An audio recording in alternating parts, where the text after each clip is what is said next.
Una Gertrude is asking, when is the next enrollment? I need to sponsor someone. I lost 29 kgs for a period of 7 months. I kept the weight off. Now it's 18 months since. From 95.7 kgs to now oscillating between 66 kgs and 67 kgs. Amazing. We celebrate this one. We celebrate you, Una Gertrude.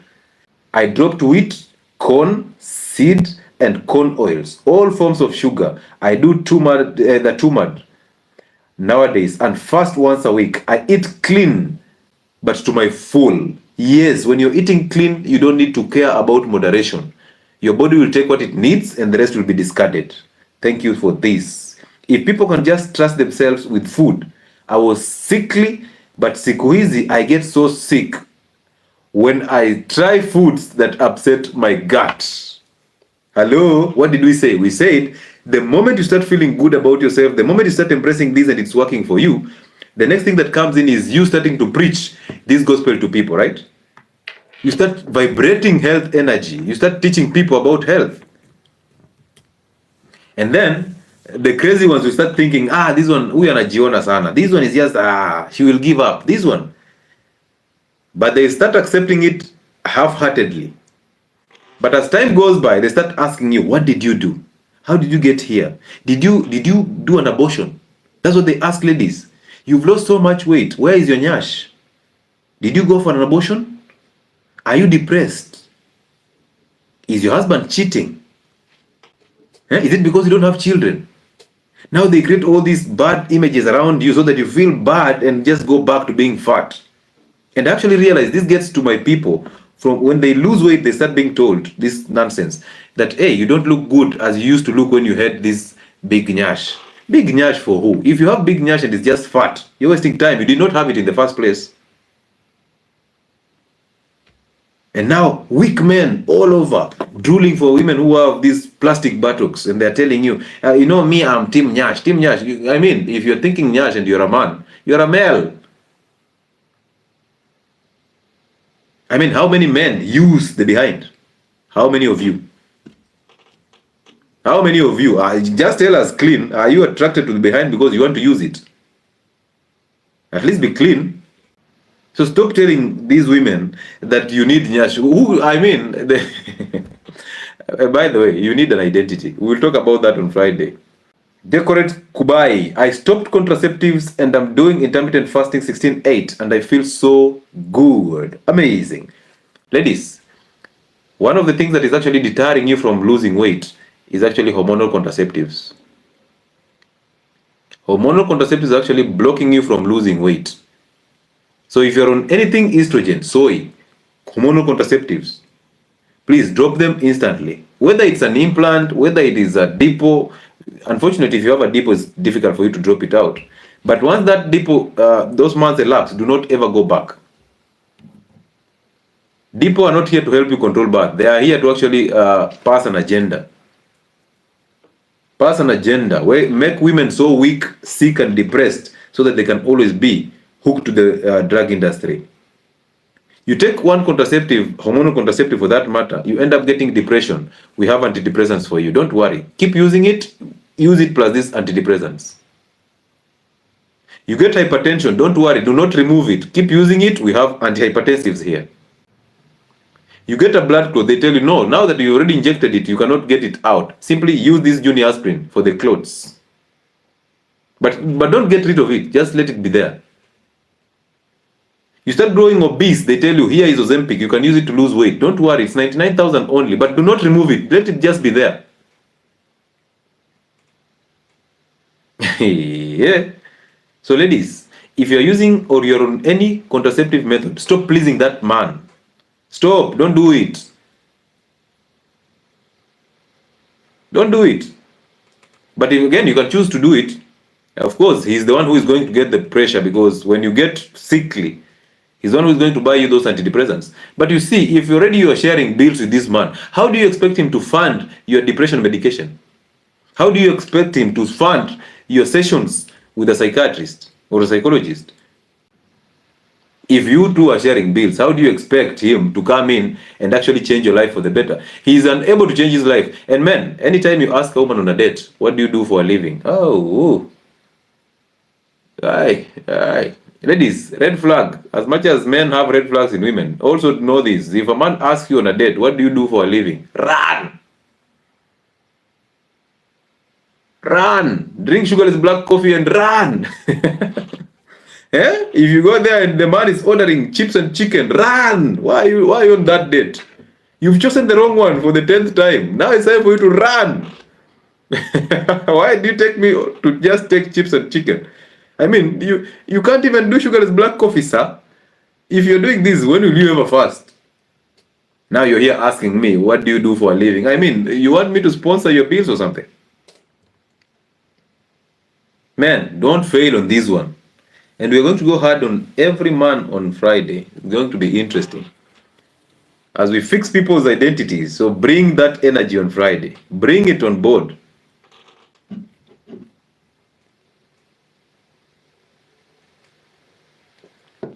Hey doc, I gained 1 kg from April to June and it has refused to go down.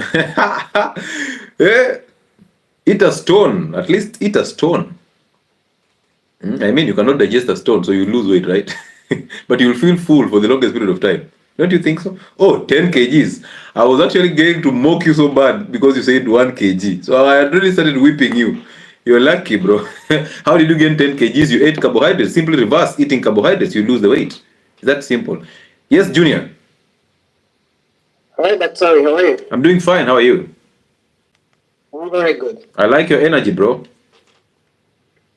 Yeah, thank you, Dr. Good. Thank you for the good work you are doing. I appreciate, bro. Yeah, mine here is a very good testimony today. Amazing. So sometime last year, around February, I was diagnosed with type 1 diabetes. Okay. I had lost and I had shed a lot of weight. Yeah. Maybe around 10 to 15 kg. Yeah. I went to the hospital and the doctor said like my sugar they could not even read because they were above 34. Yes. So they put me on insulin therapy that was Rapid and Ranta. Okay. And I followed them for some time and along the way, someone introduced me to your channel. Yes. He actually said like, just follow him. If you feel what he says is good, you can implement it. But if you feel it's not good for you, you can leave it at that. Yes. So I followed your channel very keenly. Yeah. And I decided, one day I just decided, why not? Let me follow Daktari. Yes. And so I just woke up one morning and decided I would drop the insulin and I'll follow the OMAD. Amazing. So after I started following the OMAD, my sugars started stabilizing. Yes. As we are talking today, I have sugars below 5 every day. Bro. Amazing. Amazing. Man. And they had already put you on the insulin, and of course it was supposed to last for a lifetime, right? So they had told me like, I will not stop the insulin. Anytime I went for the clinic, the doctor said that you will have to continue with this. Oh man. And they diagnosed you of type 1 diabetes. Yes. At what age, sir? At 28. Perfect. Do you know why I was asking that? No. Because this is the craziest part about type 1 diabetes. Bro, they tell you that type 1 diabetes is an autoimmune and that your beta cells of the pancreas have been destroyed, so you are unable to produce insulin. So therefore you need an external shot of insulin, right? But the weird part is they don't tell you that you need insulin when you're consuming carbohydrates. That is one. Number two, I tend to think that this condition is actually marketing insulin therapy. I believe that type 1 diabetes is actually a scam that is marketing insulin therapy. Why? Because how on this earth did you manage to eat carbohydrates for 28 years without being admitted for diabetes, for complication of diabetes? So you come at 28 is when you're being diagnosed of type 1 diabetes, and now you're put straight on insulin. You're told this for a lifetime because you're not producing enough insulin. But you have lived 2 decades straight and a half eating carbohydrates and you've never had an emergency. So how did you manage these sugars without insulin? It's a crazy, crazy belief. I don't understand where we got these things from. And now you have to formulate something around it and just make you believe that you're actually suffering from type 1 diabetes and there's nothing you can do. And now you need insulin to pump glucose into the cells. How did you get to be diagnosed with diabetes, yet your fat cells are not full? Because you see, and this is what we're going to talk about tomorrow, bro, and it shall be interesting. How is it possible that I have been having these high blood sugars, I've never suffered the symptoms of this, and then you diagnose me at a teenage or at 28 years old of type 1 diabetes? I mean, if I didn't have these beta cells, I should have suffered from the time I started breastfeeding, because breast milk comes with carbohydrates. But they have to wait until you get to 28 for them to tell you, hey, you are now type 1 diabetic and there's nothing you can do. You have to take insulin for a lifetime. Scam. The only reason... Actually, yes. One day I did confront the doctor about it. Yeah. And actually, he got very upset. Yeah. Yeah, because I was like, my sugars, I feel like they are stabilizing because initially when I did the HbA1c for the very first time, Yes. that was last year, Yeah. it was 18.8. Yeah. But after they put me in the insulin therapy for 3 months, it dropped to 6.4. Yeah. And after like another 3 months, it had dropped to 5.8. Man. Bro, imagine, these are people, and I've had type 1 diabetic patients for, and I just get so sad. Because, bro, these are people who cannot define diabetes. But they have a way of classifying diabetes into type 1, type 2, and gestational. So they're actually telling women that diabetes can actually come with a pregnancy. Where from? Does a baby come with sugars? A fetus coming with sugars? That now you're type 1 diabetic at 28 years. How did you survive this for all these 28 years? Nobody's answering that.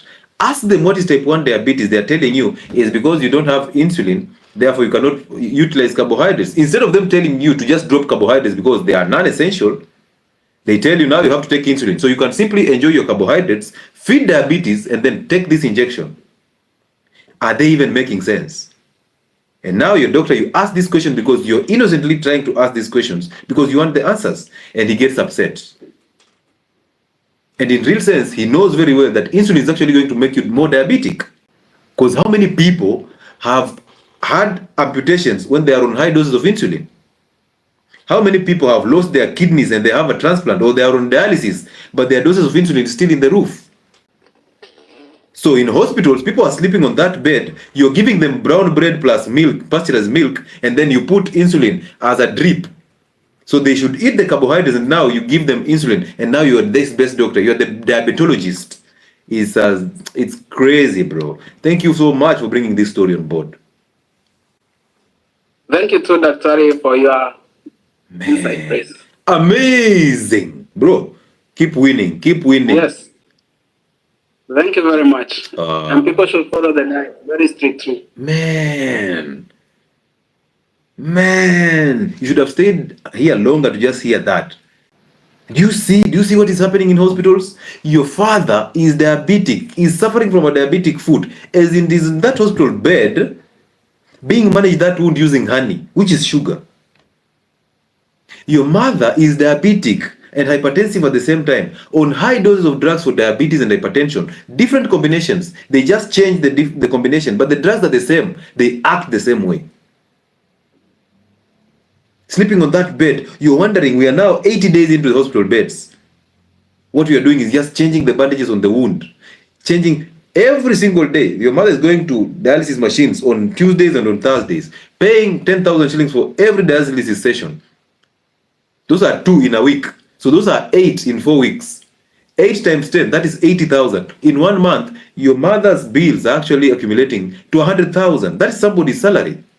And it's siphoning you slowly but very carefully, because when your mother or your father is sick, you want to be this good guy. You want to provide. You know very well you don't want to give out this money to hospital bills. But because you have no information, you will give it out anyway. And now your doctor writes, your nutritionist writes the notes and says, use liquid oil, the seed oils. And then he says, go ahead and eat 5 meals a day, because diabetes is supposed to eat every after 2 hours. Go ahead and snack.